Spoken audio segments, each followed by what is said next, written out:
जय श्री गणेश, हरे कृष्ण, हर हर महादेव। नमस्कार बंधुओं, कैसे हैं आप सभी। उम्मीद करते हूँ आप सब बहुत अच्छे होंगे, बहुत आनंदित होंगे और बहुत मज़े में होंगे। ये जो महीना चल रहा है तो यूं भी रोज़ एक त्यौहार और व्रतों का महीना चल रहा है। तो आप सभी बहुत अच्छे से अपने बंधु बांधव और परिवार के साथ इन त्योहारों का आनंद लीजिए। अभी 15 अगस्त आ रहा है। 15 अगस्त को आप सभी बहुत अच्छे से धूमधाम से मनाइएगा, क्योंकि ये हमारी स्वतंत्रता का दिन है।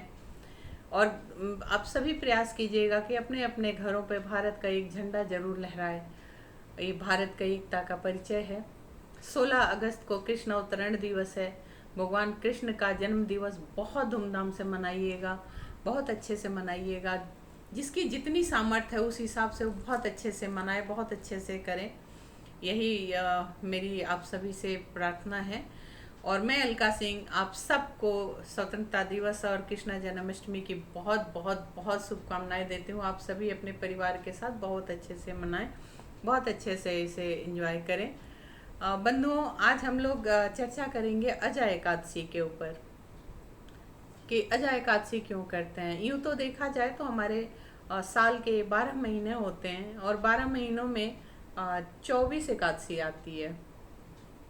हर महीने की 2 एकादशी होती है। कृष्ण पक्ष की एक होती है, एक शुक्ल पक्ष की एकादशी होती है।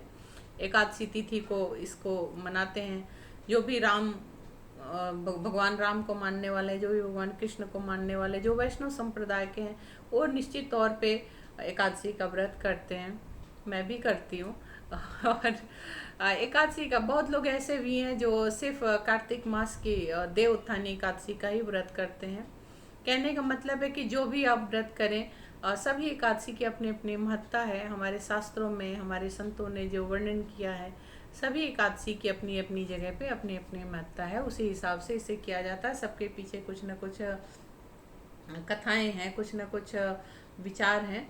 तो ये जो एकादशी है, ये भाद्रपद महीने की कृष्ण पक्ष की एकादशी तिथि को अजय एकादशी कहते हैं। कहीं कहीं इसे अंधा एकादशी भी कहते हैं। और इसे राजा हरिश्चंद्र जी ने सर्वप्रथम इसे किया था, ऐसा हमारे शास्त्रों में वर्णन है। लेकिन एकादशी की चर्चा करने से पहले आज की अंतर यात्रा पे मैं आप सब से हमेशा की भांति यही कहूँगी कि बंधुओं, जो भी हमारे ये एकादशी के व्रत होते हैं, ये हमें सिखाते हैं कि हमें किस तरीके से व्रत करना चाहिए, कैसा हमारा आचरण होना चाहिए। एकादशी का व्रत बहुत ही स्वच्छ विचार रखने चाहिए। एकादशी का जिस दिन भी व्रत हो, सुबह नहा धुला कर आप स्वच्छ कपड़े पहने, स्वच्छ वातावरण रखें अपने घर का।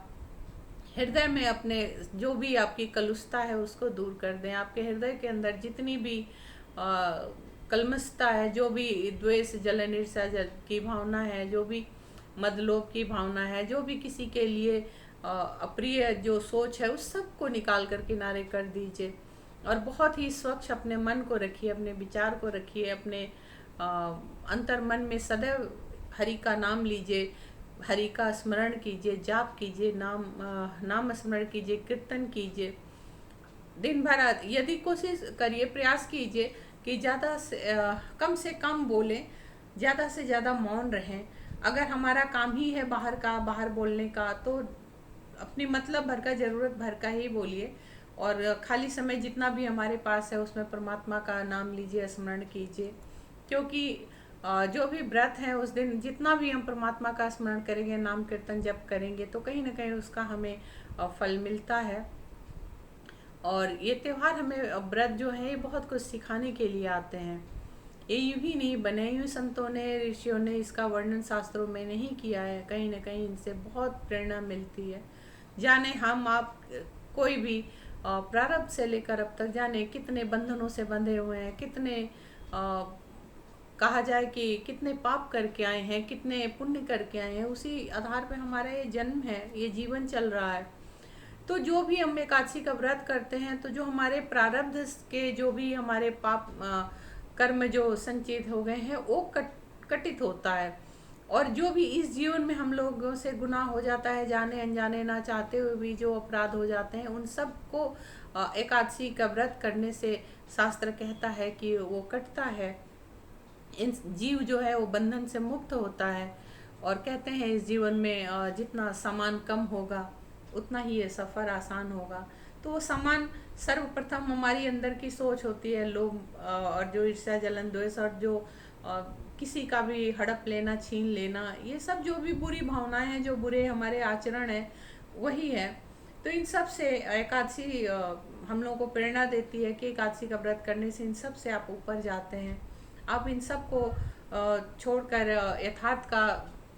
यथार्थ को समझ पाते हैं, यथार्थ का सामना करते हैं। और जब इंसान यथार्थ का सामना करने लगता है, यथार्थ को समझने लगता है, वास्तविकता को समझने लगता है, तो यकीन मानिए जीवन बहुत खूबसूरत हो जाता है। क्योंकि फिर उसके हृदय में, उसके दिलो दिमाग पर कोई बोझ नहीं रहता, वो हर बोझ को छोड़ता चला जाता है। और यही चीज़ अजय एकादशी हमें सलाह देती है। तो सबसे पहले तो मैं आप लोगों को यही कहूँगी हमेशा की तरह कि आप हमारे जो भी वीडियोस आ रहे हैं, हमारे बहुत लोग बंधुओं ने, भाइयों ने सब्सक्राइब किया है, उन सब का बहुत बहुत तहे दिल से धन्यवाद। बहुत लोग देख रहे हैं और बहुत लोग लाइक कर रहे हैं। आप सबसे पुनः यही मैं गुजारिश करूँगी कि मेरे वीडियोस को ज़्यादा से ज़्यादा देखिए, लाइक कीजिए, सब्सक्राइब कीजिए और बेल बटन ज़रूर दबा दीजिए, शेयर कीजिए। क्योंकि मेरी वीडियो में आप लोगों को कहीं ना कहीं कुछ ना कुछ ऐसा मिलेगा कि आप लोगों के हृदय को वो सुकून देगा, शांति देगा। यही मेरे वीडियोस बनाने का मकसद है कि मैं कितने हृदय के जो अग्नि बहुत लोगों के हृदय में जो जल रही है, किस किस तरीके से, चाहे वो ईर्ष्या की हो, जलन की हो, द्वेष की हो, भाव लालच की हो, भय का हो, डर का हो, डिप्रेशन का हो, उन सब को कहीं ना कहीं मेरे शब्दों से कुछ राहत मिले। मैं कुछ ऐसा जरूर कुछ रखती हूँ सबके सामने कि उससे किसी को प्रेरणा मिले और वो अपने उस बुरी चीज़ से निकल कर सुकून और शांति का अनुभव करे। बंधु, अजय एकादशी हमेशा की तरह इस बार भी भाद्रपद महीने की एकादशी तिथि को है और ये 18 अगस्त को दिन में शाम 5:22 से एकादशी का शुभारंभ हो रहा है और 19 तारीख को 3:32 तक यानी दोपहर तक ही इसका समापन है। क्योंकि हम लोग हिंदू हैं और हिंदू धर्म में उदया तिथि ली जाती है, तो उदया तिथि 19 तारीख को है, इसीलिए एकादशी का व्रत भी इस बार उदया तिथि में 19 अगस्त को की जाएगी। एकादशी में आप में से बहुत लोगों को मालूम होगा, क्योंकि तमाम हमारे भाई बहनें करते हैं इस व्रत को, तो तमाम लोगों को मालूम होगा। फिर भी मैं बता रही हूँ कि इसमें पारण का विशेष महत्व होता है। अगर कहा जाए कि पारण का अति विशेष महत्व होता है तो अतिशयोक्ति नहीं होगी, क्योंकि पारण पे ही कहते हैं इस व्रत का सबसे ज़्यादा जो भी कर्मफल है वो मिलता है। तो इस बार पारण का जो समय है वो 20 अगस्त को सुबह 5:53 से 8:29 तक के बीच का है। तो आप लोग प्रयास कीजिएगा, जो लोग भी एकादशी का व्रत करते हैं वो इसी बीच में पारण कर लें। सुबह उठकर नहा धुलाकर स्वच्छ कपड़े पहने, जो भी अन्न अगर है तो उसका थोड़ा दान कर दें और उसके बाद अपना पारण कर लें। नहीं है तो भी कोई बात नहीं, नहा धुलाकर परमात्मा पूजन पाठन करें और पारण कर लें अपना। बंधुओं, ये जो एकादशी का व्रत है इसके पीछे हमारे शास्त्रों में जो वर्णित है कि राजा हरिश्चंद्र जी जो इतने बड़े सम्राट थे, हम में से बहुत सारे लोगों ने राजा हरिश्चंद्र जी की कहानी को जानते हैं, पढ़े हैं, फिर भी मैं बता रही हूँ यहाँ पर, क्योंकि इस अजय एकादशी की शुरुआत ही राजा हरिश्चंद्र जी ने किया था और वहीं से इस व्रत को आज हम लोग कर रहे हैं, वहीं से शास्त्रों में इसका जिक्र मिलता है। राजा हरिश्चंद्र जी अपने वचन के बहुत पक्के थे। अगर उनसे कोई कुछ भी मांग ले तो वो कभी इनकार नहीं करते थे, अपने वचन का बहुत सम्मान करते थे। अगर उन्होंने उनसे मांगा तो वो जरूर दे देते थे और उनकी सत्यता, उनकी सत्यवादिता को ही देखते हुए परमात्मा को एक बार लगा कि इनकी परीक्षा ली जाए और ऋषि विश्वामित्र जी उनके घर आए, उनके द्वार आए और विश्वामित्र जी ने ही उनसे उनका राज्यपाट मांग लिया। राजा ने खुशी खुशी अपना धन दौलत, राज्यपाट सब कुछ ऋषि को समर्पित कर दिया। एक क्षण की भी देरी नहीं की, सब कुछ ऋषि को समर्पित कर दिया। उसके बाद ऋषि ने कहा ये तो सब कुछ दे दिया, तो उन्होंने राजा की जो पत्नी थी तारावती जी, उनको भी मांग लिया। तो राजा ने अपनी पत्नी को भी बहुत ही खुशी खुशी उनको भी दे दिया।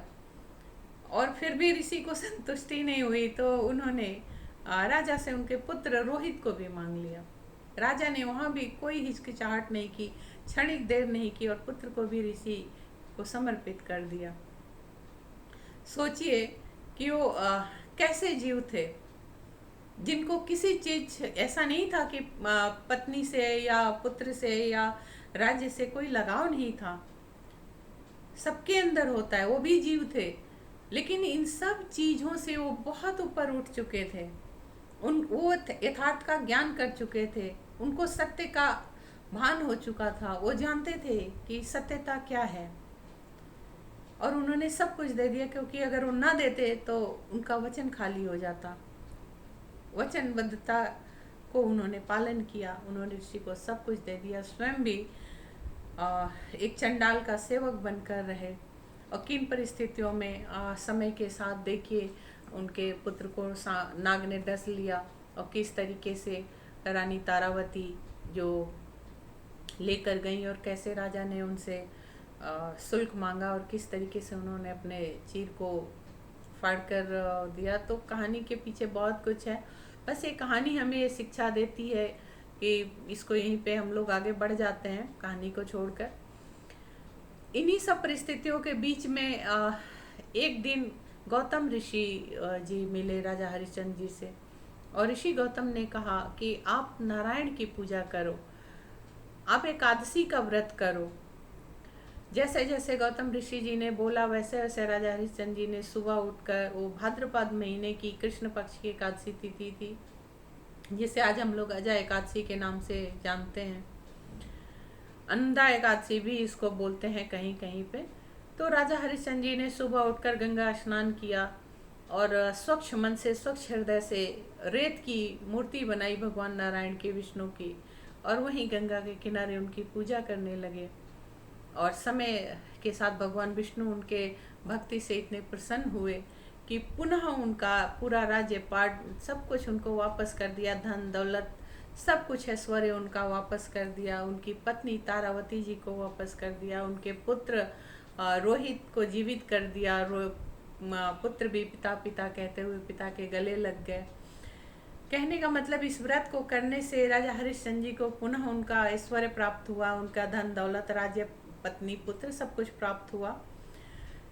तो इस व्रत के लिए यही हमारे संतों ने वर्णन किया है कि इस व्रत को करने से आपके घर में सुख, शांति, समृद्धि, संपन्नता आती है, आपके मन के अंदर सत्यता आती है, आपके हृदय के अंदर प्रफुल्लता आती है, आप कहीं ना कहीं हृदय से, अंतर मन से आप स्वच्छ होते चले जाते हो। जीवन के मार्ग पर जब भी आप बढ़ते हो तो मार्ग बहुत सुगम और आसान हो जाता है, क्योंकि आप हृदय के अंदर से ही आप स्वच्छ हो। जब आपके अंदर कोई घृणित विचार नहीं होते, कोई इस तरीके के बुरे भाव नहीं होते, किसी के प्रति बुरी सोच नहीं होती, आपका आचरण अगर शुद्ध और निर्मल रहता है, जो भी करते हैं कर सकते हैं, बेहतर करने की प्रयास होती है, बेहतर देने की सोच होती है, तो निश्चित तौर पे आपका जो सफ़र है वो बहुत आसान हो जाता है, जीवन बहुत सुगम और सरल हो जाता है। ये अजय एकादशी यही हम लोगों को शिक्षा देती है कि किस तरीके से इसको व्रत को करना चाहिए। और एक चीज़ का हमेशा ध्यान रखिए कि कोई भी व्रत हो, चाहे वो एकादशी का व्रत हो या कोई भी व्रत हो, कहीं शास्त्र परमात्मा ये नहीं कहते कि हमें 56 भोग आप ला के चढ़ाओ तो हम प्रसन्न होंगे। ठीक है, बहुत लोग, हाँ, हमारे देश में, हमारे इस सृष्टि पर बहुत लोग हैं जो बहुत अमीर हैं, बहुत रईस हैं, बहुत पैसे वाले हैं, लेकिन उनके अंदर भाव नहीं है। वो प्रारब्ध के अपने अच्छे कर्मों के वजह से इस जीवन में भी वो आगे बढ़ रहे हैं, फिर भी अपने धर्म का यथाविधि पालन कहीं ना कहीं वो करते रहते हैं। और बहुत लोग ऐसे भी हैं जिनके पास 2 जून की रोटी भी नहीं है खाने को, लेकिन फिर भी देखिए वो कितने उत्साह से, कितने खुशियों के साथ वो अपने व्रत को करते हैं, अपने त्यौहार को करते हैं। तो परमात्मा कहते हैं, जैसे भगवान भोलेनाथ को देखिए, एक बेलपत्री और एक धतूरे और भांग से वो प्रसन्न हो जाते हैं, कोई उनको 56 भोग नहीं चाहिए। वैसे भगवान नारायण का है, देखा जाए तो अगर आप गीता पढ़ते हो तो गीता कभी उठा कर पढ़िए, और 9वें अध्याय में गीता के लिखा हुआ है परमात्मा ने कि मैं तो बस पत्रम पुष्पम, और तो हम इसी से ही मैं प्रसन्न हो जाता हूँ, मुझे थोड़ी पत्तियाँ दे दो, थोड़े पुष्प चढ़ा दो, बस तुम्हारे भाव का भूखा हूँ मैं, मुझे कुछ और नहीं चाहिए। परमात्मा सदैव अपने भक्तों से उसके भाव के को ही देखते रहते हैं, और इसीलिए अगर आप 5 तुलसी का पत्ता, 2 तुलसी का पत्ता भी अगर भगवान नारायण को समर्पित कर देते हैं हंसी खुशी अपने प्रसन्नता के साथ, तो परमात्मा उसी में बहुत प्रसन्न हो जाते हैं, प्रफुल्लित हो जाते हैं, और आपकी जो भी मनोकामना होती है उसको पूर्ण करने में वो सर्व सामर्थ्यवान है, वो सर्वेश्वर है, वो जरूर पूरा कर देते हैं समय के साथ। जैसे भी आपके कर्म होते हैं, जैसे आपकी समय होती है, उसके अनुसार वो जरूर आपको देते हैं। थोड़े देर सवेर हो सकता है, क्योंकि हमारे बड़े बुजुर्ग भी कहते हैं ईश्वर के यहाँ देर है अंधेर नहीं है, लेकिन निर्भर करता है कि आप अपने कर्मों को कितना स्वच्छ और निर्मल बना कर रखते हैं, अपनी सोच को किसी के प्रति कितने स्वच्छ रखते हैं, कितने बढ़िया रखते हैं, कितने आप किसी के साथ अच्छा व्यवहार करते हैं, और अपनी सोच को कितना उच्च स्तरीय उस पर बना के रखते हैं। तो यही हमारे शास्त्र हमको शिक्षा देते हैं, यही हमारे ग्रंथ, हमारे धर्म, हमारे व्रत हमको शिक्षा देते हैं। इस बार भी आप लोग एकादशी का व्रत कीजिए, और ये अजय एकादशी है, इसके बाद तो फिर अभी शुक्ल पक्ष की एकादशी आएगी। अच्छे से आप लोग व्रत करिए, यही मेरी शुभकामनाएं हैं। चलते चलते आप सभी से पुनः यही अनुरोध करूंगी कि प्लीज़ मेरी वीडियो को ज़्यादा से ज़्यादा देखिए, सब्सक्राइब कीजिए, लाइक कीजिए, शेयर कीजिए। अगले विचारों के साथ पुनः आप सबके सामने उपस्थित होंगी। नारायण, भगवान नारायण आप सबके परिवार को खुशहाल रखें, प्रफुल्लित रखें, सुखी रखें। इसी के साथ हरे कृष्ण।